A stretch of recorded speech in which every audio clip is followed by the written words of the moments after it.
আজি এই পুলিখিনি ৰুম চিনি পাইছেনে আপোনালোকে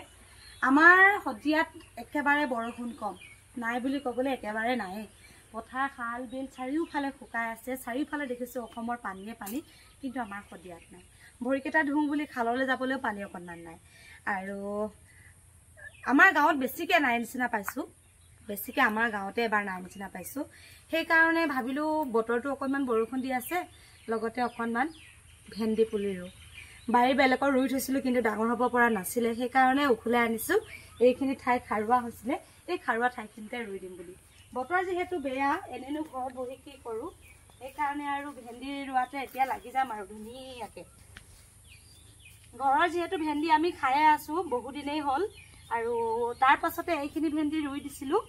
তাৰ পাছত কিন্তু ডাঙৰ হ'ব নোৱাৰিলে আজি বহু দিনেই হ'ল ঘপককে এতিয়া বাৰীলে চাব যাওঁতে দেখিছো যে এইখিনি ডাঙৰে হোৱা নাই সেই কাৰণে এতিয়া আকৌ নতুনকে ধুনীয়াকে ৰুই দিওঁ আৰু যাতে আকৌ ধুনীয়াকৈ ডাঙৰ হৈ বা লাগে যোৱা বছৰ এনে ধৰণে ভেন্দি পুলি ৰুই মোৰ বহুত ভেন্দি বিক্ৰী কৰিছিল এবাৰো কিন্তু ৰুৱা নাছিলো এনেকে পুলি আজিহে ৰুইছো আৰু আপোনালোকৰ ঘৰত যদি এনে ধৰণে ভেন্দি পুলি ৰুম বুলি ভাবিছে ৰুব পাৰে ভেন্দি অকল গুটিটোৱে নহয় পুলিটো ধুনীয়াকে কৰবাত পচাই মেলি ধুনীয়াকে ৰুব পাৰে আৰু ময়ো এতিয়া বৰষুণ দিছে সেইকাৰণে ৰুই দিওঁ আৰু সোনকালে ডাঙৰ হ'ব আৰু এফালে এটা দুটা তিনটা লাইন ৰুই দিলো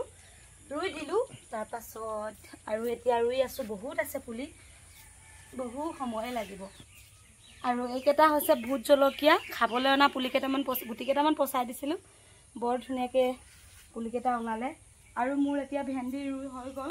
যেহেতু আমাৰ পানী চানি নাই আমাৰ কঠীয়াখিনি আপোনালোকক দেখাম আহক কঠীয়া আমাৰ ইমানেই ডাঙৰ হৈ গ'ল কিন্তু আমাৰ পানী নাই ৰুবলৈ কঠীয়া এয়া 1.5 মাহ হ'বলৈ হ'ল আজি 1 মাহ 12 দিন হ'বলৈ হ'ল আৰু কিন্তু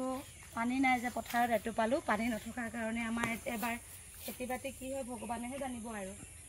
চাৰিওফালে শুকান মৰুভূমি হৈ আছে পানী দিছে যদিও অকণো পানী নাই